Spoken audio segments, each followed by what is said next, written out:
So my brothers and my sisters, as we embrace this urgency of creating the beloved community, now is the time to be love. Love means understanding, redemptive goodwill toward all, which seeks nothing in return. So be love by implementing the demands of justice to eliminate the school to prison pipeline that has so many black children entrapped. Be love by correcting voting policies that seek to suppress the votes of millions of black and brown people. Be love and implement the demands of justice by transforming a society that is disproportionately violent toward black lives, including black transgendered lives and indigenous lives. Be love and correct false narratives and economic policies that continue to divide and pit poor and working class black and white people against each other.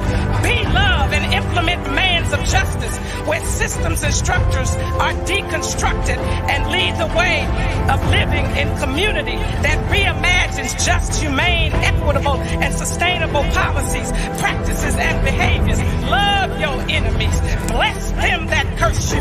Do good to them who hate you, and pray for them that despitefully use you and abuse you.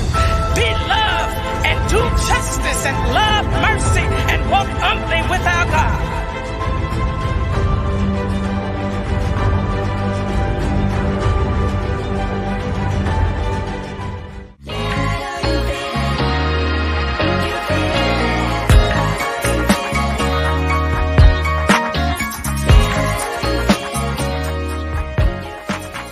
Welcome to tonight's Beloved Community Talks episode, Faith and Democracy, a dialogue for hope and action. I'm Dr. Rashad Rich. I will be the moderator this evening.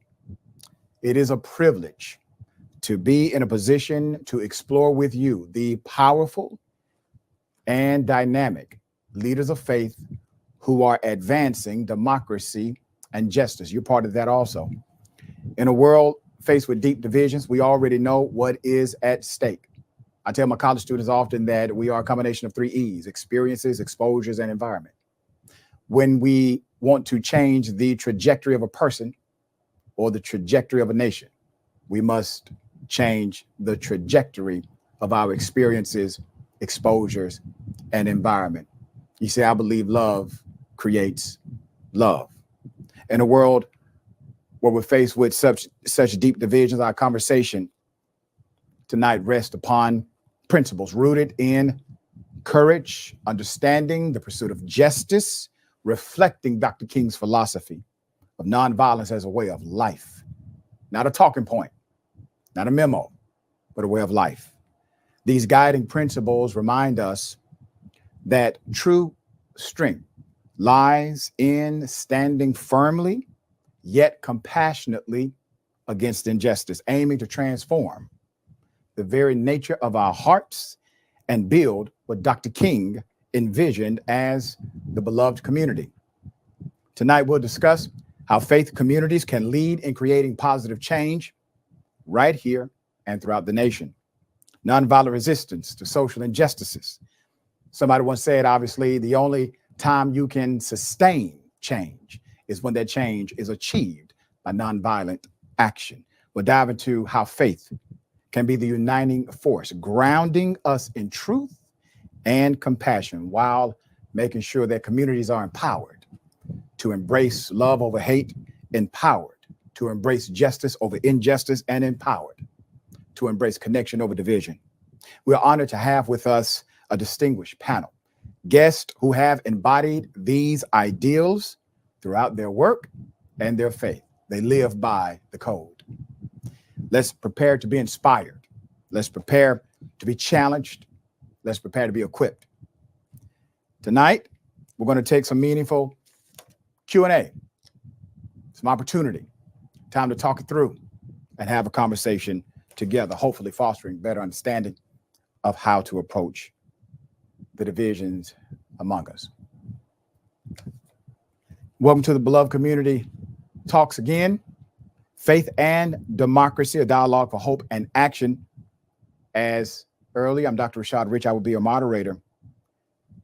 I want to highlight the reality of divisions that we all feel in this nation today. All of these divisions are before us, but there's also significant unity and also a methodology to make sure that we can bring all under the cover of love. You can love beyond the hate.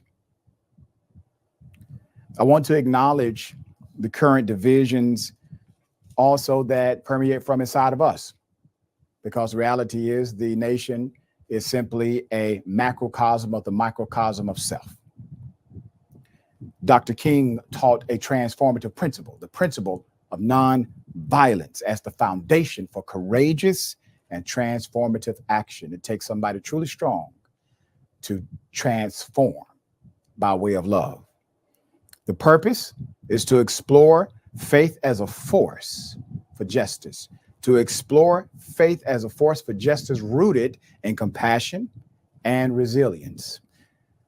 I would like to now introduce the guests. Let's meet our distinguished panelists who bring the spirit of nonviolent leadership to work and to their lives every day. First, we have Dr. Barbara Williams Skinner, a renowned advisor, strategist, and co-founder of the Skinner Leadership Institute. Dr. Williams Skinner has dedicated her life to public policy and community service, and her work spans healthcare, criminal justice, and even voting rights. Welcome. Next, we're joined by Reverend Samuel Rodriguez. The Reverend leads a church known as New Season and is president of the National Hispanic Christian Leadership Conference, recognized as a foremost Latino faith leader. Reverend Rodriguez has advised multiple U.S. presidents, and his influence extends across religion, culture, and policy. We welcome. And finally, we also welcome Dr. Dana Butler Bass, an award-winning author and one of America's trusted commentators on faith and spirituality. With a PhD in religious studies, Dana's work brings clarity on how faith intersects politics and culture. We welcome all of our guests today. Thank you, everyone, for being here. I want to start by having you introduce yourself. I want this to be a conversation more so than just a Q&A. I think individuals are very excited about the opportunity that lies ahead, but also there's a significant amount of intrepidation, obviously, because in many ways, this is our first time here in the modern era. Let me begin with Dr. Barbara Williams Skinner. I want you to give us an introduction of what you do, your context to your organization and your institute. Well, thank you so much for having me. I am the president of Skinner Leadership Institute. We are committed to raising up a generation of high character, high integrity, morally centered leaders, rooted in the belief that everyone is created in the image of God and deserve respect and dignity. And we do that. We cross religious divides, political divides, and the others. We do bridge building work. I am currently co-convening the Faith United to Save Democracy, a 10-state voter justice campaign committed to helping most vulnerable voters by organizing over 900 poll chaplain and peacekeepers from Alabama to Wisconsin. Wow, that's significant. Dr. Dana Butler Bass, Dr. Bass. My work takes place mostly in the context of mainline Protestant churches. And I always think that mainline is a bit of a misnomer because once upon a time, these were the biggest churches in America. They aren't anymore.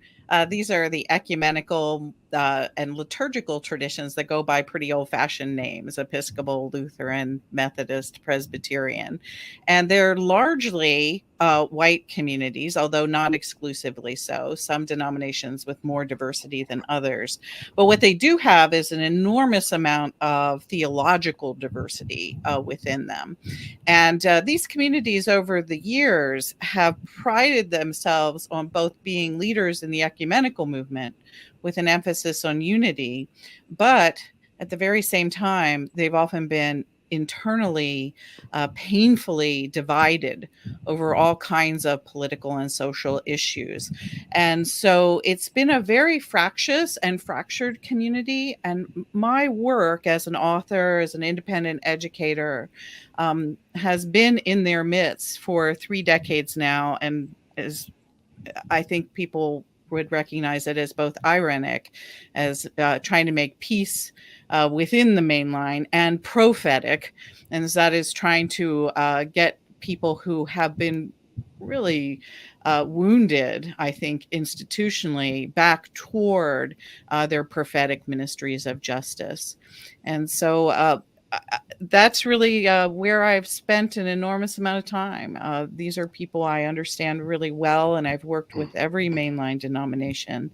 And I love these old traditions, and I think that they still have a lot to bring to American conversation on faith and democracy. I also write something called The Cottage, which is a very popular Substack newsletter. And this this fall, I've been going around with some other writers, and we've been doing faith and democracy rallies in churches, mostly Methodist, Baptist, and I think we have an Episcopal church coming up. So. Very good. Thank you. Reverend Rodriguez, Samuel Rodriguez, what is your hope, given the advocacy that you bring from your perspective and organization? Yeah, by the grace of God, I pastor a multi-ethnic church in Sacramento and Los Angeles, multi-site. It's 40% African-American, 40% Caucasian, 20% Latino, Asian, and Native American. And it's primarily millennial, 68% millennial. So it truly looks like heaven. And with the church and with the NHCLC, the National Hispanic Christian Leadership Conference that you referenced previously, the Latino churches across America that are the evangelical side of the Protestant framework that was laid out by Dr. Bass, we stand committed to reconciling Billy Graham's message with Dr. King's march. You walk into the foyer of my church, you'll see 2 big photos, Billy Graham and Dr. King, and then it says righteousness and justice. So we're all about that. With the NHCLC, we launched this year what we call NHCLC 2.0, the Center for Ministerial Health, focusing on spiritual, physical, mental, relational, and financial health. We are launching the Center for Public Policy and the Center for Kingdom Collaboration. So our objective is not to advance the donkey or the elephant's agenda, but to advance exclusively the lamb's agenda. So it's not the donkey or the elephant, it's the lamb. And focusing on that, serving as a reconciliatory prescription for a very divided time. And we do it in English, and we also do it in Spanish. Good stuff. All right, I want to talk about polarization. And I don't think any election cycle we've heard the word polarization used as much as this election cycle. And extremes can go as far as the human imagination, basically. So polarization is a big deal. But I want to ask you, Dr. Barbara Williams Skinner, about polarization. How has political polarization in particular affected the community of faith and also the engagement of the democratic process? And what are the solutions that we can bring through systematic elements and institutions in order to correct it? Well, thank you very much. What we do know about Dr. King is that his Kinging and Nonviolence was rooted in the teachings of Jesus, but not only in teachings of Jesus, of loving your neighbor being the one who's least like you, but also in Genesis 1:26, that everyone is created in the image of God, the Imago Dei, and deserves dignity and respect, which we do not tend to give each other. I think the church itself, the integrity of our faith and the integrity of our democracy is at stake right now, because the polarization that we used to be called on to be the bridge builders and the reconcilers for, according to our gospel, is coming from the church. We have bought into either sides of politics more than we have the kingdom of God and the agenda of God and the teachings of Jesus. So when people hear us today talk about politics, they think that we are representing a candidate and not the kingdom.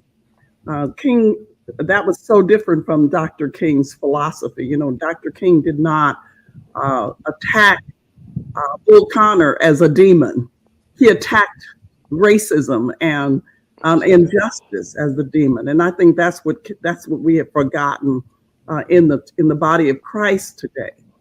I think the answer for that, well, let me just say that one of the things that I know from having worked on Capitol Hill with members of Congress on both sides of the aisle is that when I first started working on Capitol Hill, compromise and negotiation was okay. In fact, you know, you had Orrin Hatch on one side and Kennedy on another side, but they found a way to make things work on behalf of American people, if it was jobs or justice or climate justice or whatever. That's a dirty word today, compromise. It's a dirty word now. It's almost frowned upon. And I think we have to go back. We have to, you know, a prophet by the name of James Baldwin said, you can't fix what you won't face. Jesus said it differently. He says, truth will set you free. We have to face who we are. And to say that the church itself needs healing before we can, you know, it says heal yourself first. So I think what we've tried to do, quite frankly, in one of the solutions, I think, is focusing back on the basics, the Imago Dei. So I run Faiths United to Save Democracy. It's multi-faith, it's multiracial, it's multi-generational. We could not agree between imams and Christian pastors, mainline and conservative, by the way, or Jewish rabbis, except on that one thing. And what we focus on, what brought us together, is that after 2020, when George Floyd was murdered, there was a backlash you wouldn't believe in the legislature, where 33 very severe, almost 1960s type voting rights laws were not even voting rights, I would say voter injustice laws were passed, even criminalizing giving food and water. I mean, that's a Good Samaritan act. We could be arrested today for doing. And so what we've done is mobilize people of all races to go out to first get educated. So we started with Kingian Nonviolence on Martin Luther King Day this year, talking about what the issues are. You have to educate people first. That's what Dr. King, that how are we going to make a difference? How do we reach young people who are turned off? How do we come together in our communities? And we try to replicate that in 10 states. And so that's what we're doing. It's possible to do, but you can't do it demonizing the other person. I can disagree with you, but if I'm not even willing to talk to you, if I'm not willing to be in the same room with you, if I'm not willing to ask you, how did you reach your opinion, then I can't be part of a solution. So that's what we are doing. And I'm so excited. The majority of our poll chaplain and peacekeepers are white. And the peacekeeping training is rooted in Kingian nonviolence. So I'm really excited about that. Let me hop on that point about compromise. And I want to go to Dr. Bass for this, because Dr. William Skinner says something quite interesting that I want to echo, and that's the reality of the word compromise. She says it almost become like a bad word. Well, it is a bad word with some. And there was a time that word was very celebrated by Democrats, Republicans, Independents, those that were political and apolitical. They celebrated the dynamic idea of compromise. You have the job of working with individuals in the faith community, leaders that may have parishioners who are antithetical to some of the teachings of Christ for the teachings of somebody else. So how do you combine the spiritual values, the political expressions, in a way that allows for democracy to remain intact? I actually love this set of questions. I'm an Episcopalian, and this tradition that I'm part of goes back 500 years, and we were founded as a compromise tradition. between the Protestant Reformation and traditional Catholicism in England. And so the original, the mother church, as it were, of the Episcopal Church is the Church of England. And it was founded as a via media, a middle way between these two extremes. And so I've actually spent my whole adult spiritual life in a faith tradition that theologically, historically, and liturgically prides itself on being able to hold together a whole bunch of difference.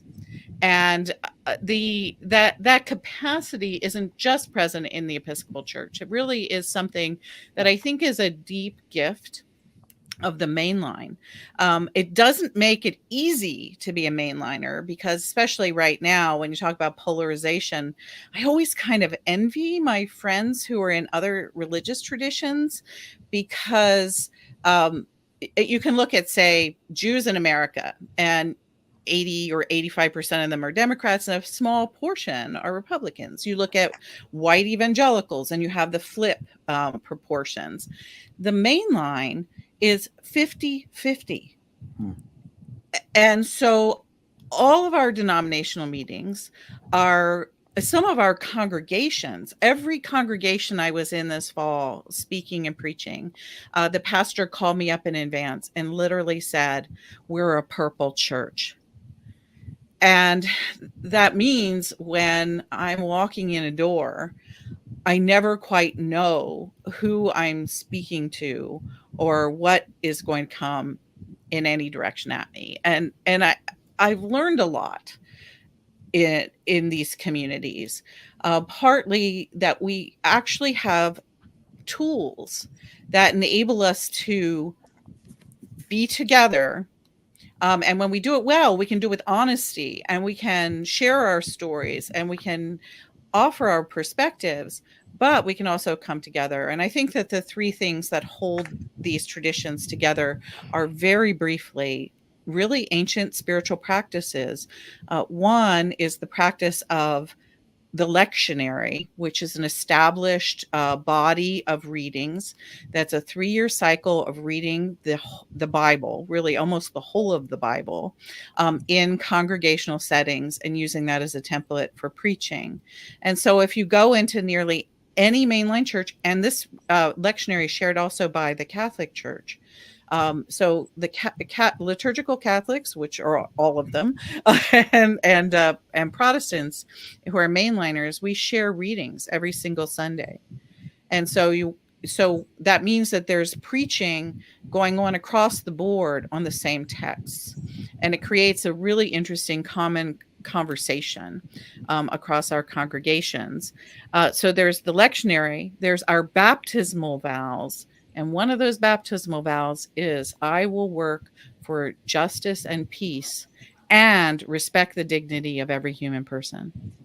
And that's the one that I've really been holding up for all of the congregations I work with this year, is that, yes, justice and peace, and respect the dignity of every human being. And so that is the call that is said over us at our baptism, and we rehearse it. We actually say it over and over again in our own lives every year, several times a year, when we recite our baptismal vows in public. And the third thing is the table. We actually have, in most of these churches, communion on a weekly basis. And that means that every single week you have to have communion with people you might not like, and people who you know are voting differently. And that is a really powerful practice. And if it is well, I think, preached and well understood in a congregation, you begin to understand what it's really like to sit at table and have difference. So while these are deeply divided communities, they also possess sort of tools that go beyond themselves, and tools that have been proven over many generations that they actually do build for peace and do establish parameters for community that at least enable the conversation to continue on. Thank you for that. And I'm going to go to Reverend Rodriguez for this question. I believe, I have a novel idea. I believe that most people actually like other people. I really do. I believe, generally speaking, you actually like people. The challenge is, or the problem, is that society, especially those in hierarchy and leadership, they have ways of utilizing social tools to manipulate realities and narratives that will then indoctrinate an individual or a group to now polarize to the negative rather than raising the collective consciousness of a particular group. You have a very diverse ministry. So here's your question. How can faith communities foster empathy and understanding among members with different cultural and political views? We are compelled to reconcile the very prescription laid out by Dr. Bass and Dr. Skinner. It begins, number one, everyone's created in the image of God, the Imago Dei, Dr. Skinner. So everyone around you, Republican, Democrat, Independent, I'm going to have to say this, unfortunately, Yankee and Dodger fans, they all carry the image of God. Everyone. They all carry the image of God. Christian, non-Christian, atheist, agnostic, gay and straight, Muslim, Jews. Every human being carries the Imago Dei, which compels me not to tolerate. As a follower of Jesus, I have never been called to tolerate. I have been called to love. We go beyond tolerance. We go to the love level. So I respect you and love you, even though we don't agree politically, because you carry the image of God. The second thing we must do immediately is empathy. We must engage with empathy. Even with the most diverse, radical, extreme ideologies, we're not embracing the ideology, God forbid.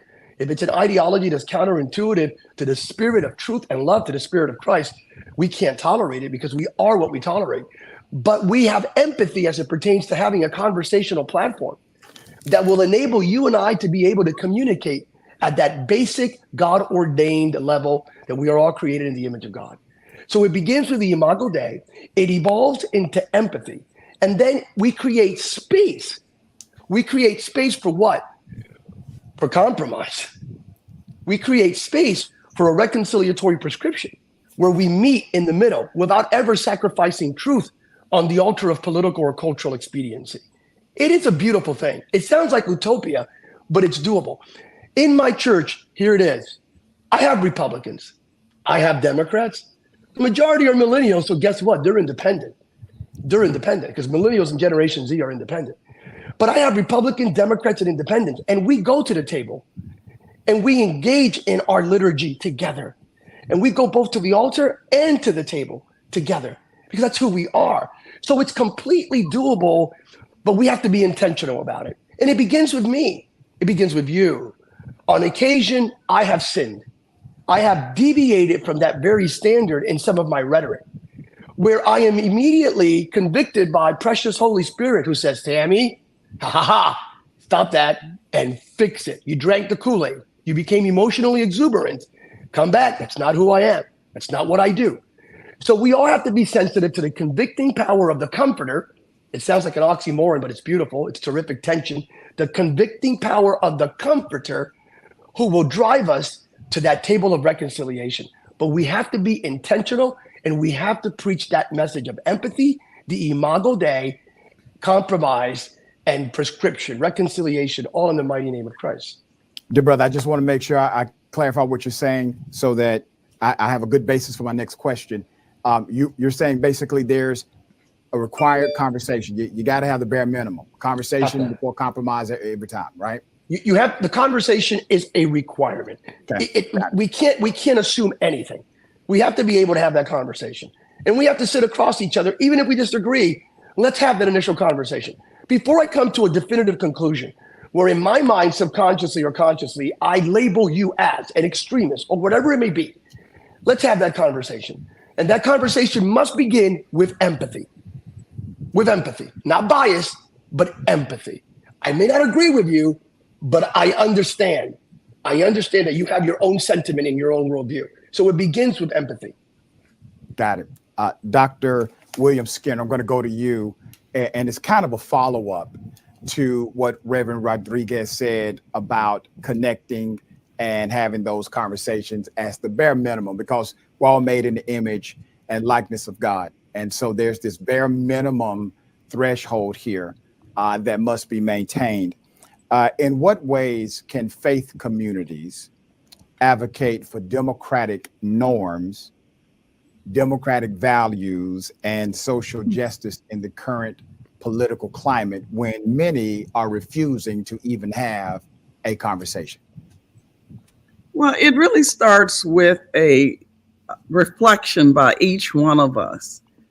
Who's on your list to talk to on a weekly or monthly basis? If they all look like you and think like you, you're not part of the solution. That's number one. Okay. So no matter what we say, we represent what we do. For example, I have a Super Bowl party every year. I make sure it's not all Black people. That would be my easier.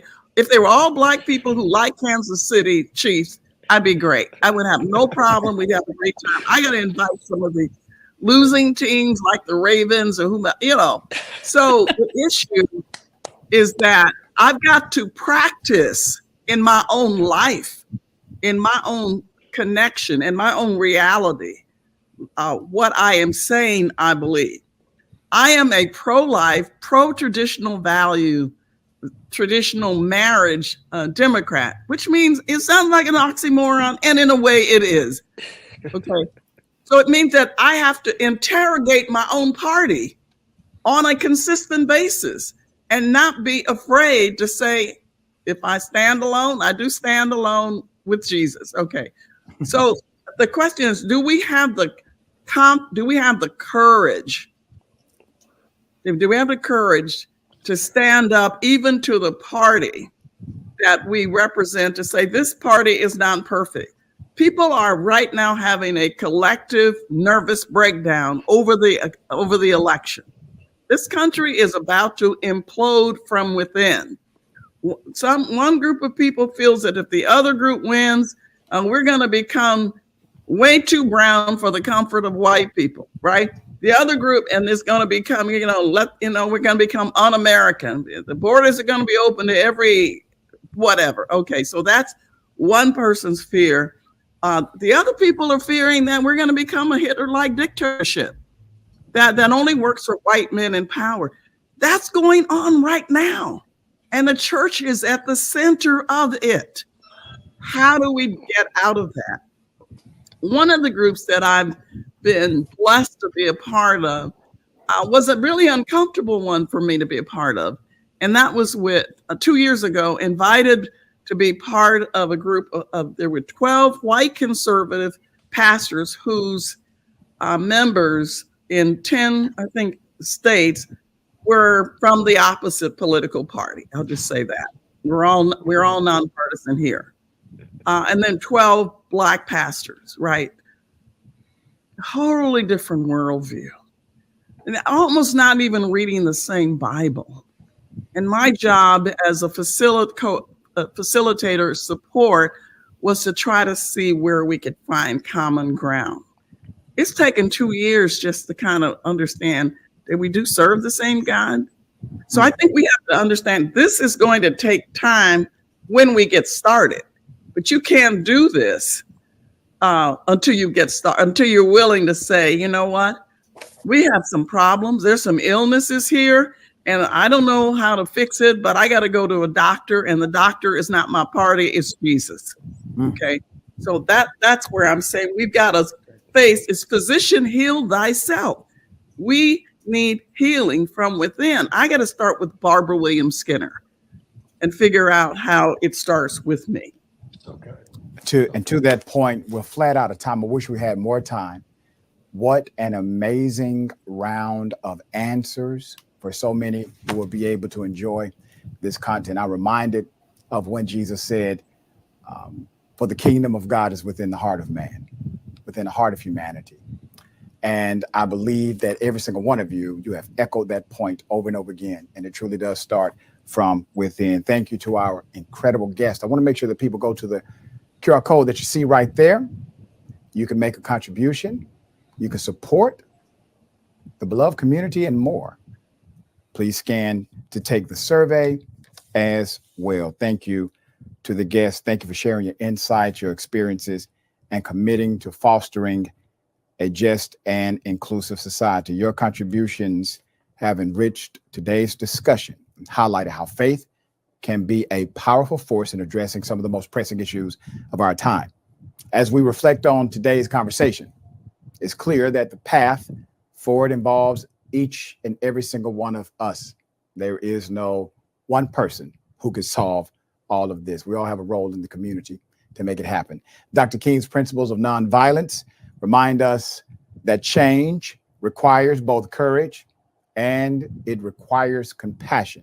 By choosing love over hate and justice over complacency, we contribute to building what Dr. King called the beloved community. This work is not always easy, but it's necessary. It's required. And it's what our faith and democracy calls us to do. Let us not forget the profound impact of our voices. You see, voting represents a direct mechanism through which we can actually create change, serving as the cornerstone of a robust democracy, a democracy where you have a voice and you continue to have a voice each time. I urge each and every single one of you to remain engaged, well-informed, and actively participate in both local and national elections. Through voting, we fulfill our civic responsibilities. We ensure that our values are reflected in the societal framework. Today's discussion is brought to you by the King Center's Better Together initiative.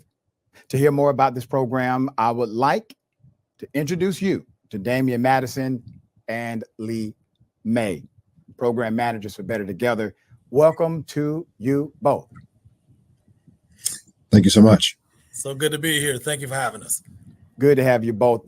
I want to make sure we get into some quick Q&A. So first, I'm going to go to Damian. Tell us a little bit about Better Together.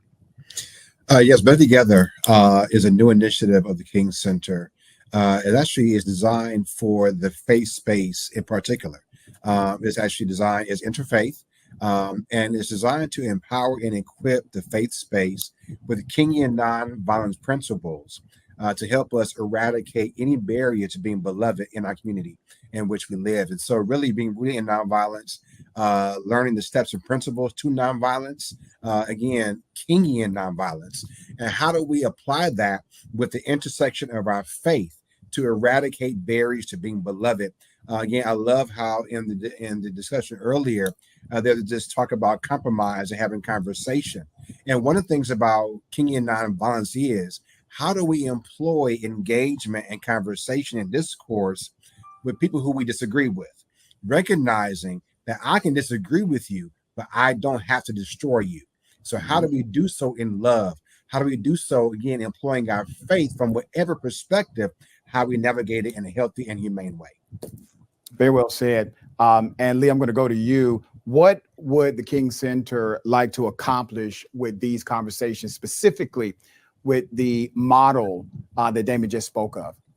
Absolutely. The spreading of Kingian nonviolence, the message, the principles, the strategies that are directly connected with that. What we've done is created content that will allow people in a diversity of ways to fully understand and engage Kingian nonviolence. And what we want to do is spread that message throughout the country and frankly throughout the world, to engage more and more communities of faith, faith leaders, members, communities, and congregations all across the country. So the more we can spread the message, we understand conversations like this dealing with faith and democracy can be understood better and can actually be leaned into the better as a result.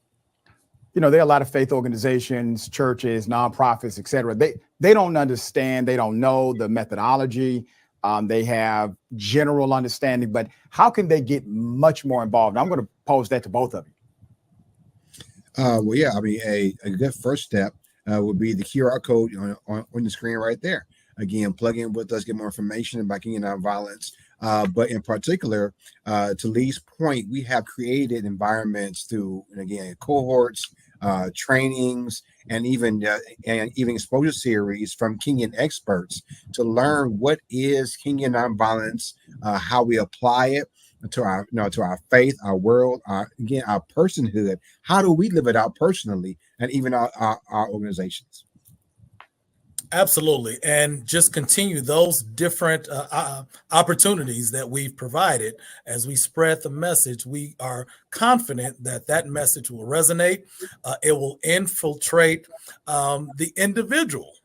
Because you can't transform a community if you're not transforming individuals as well. So we're excited about it. We're going to continue to encourage people to check out the QR code, the links that are popping up as well. Click those links to find out more information about Better Together and how you can bring that to a community, to your faith community, and get more involved as well. Thank you, gentlemen. Thank you to everyone. Love, justice, and active engagement. Those are the keys to transformation.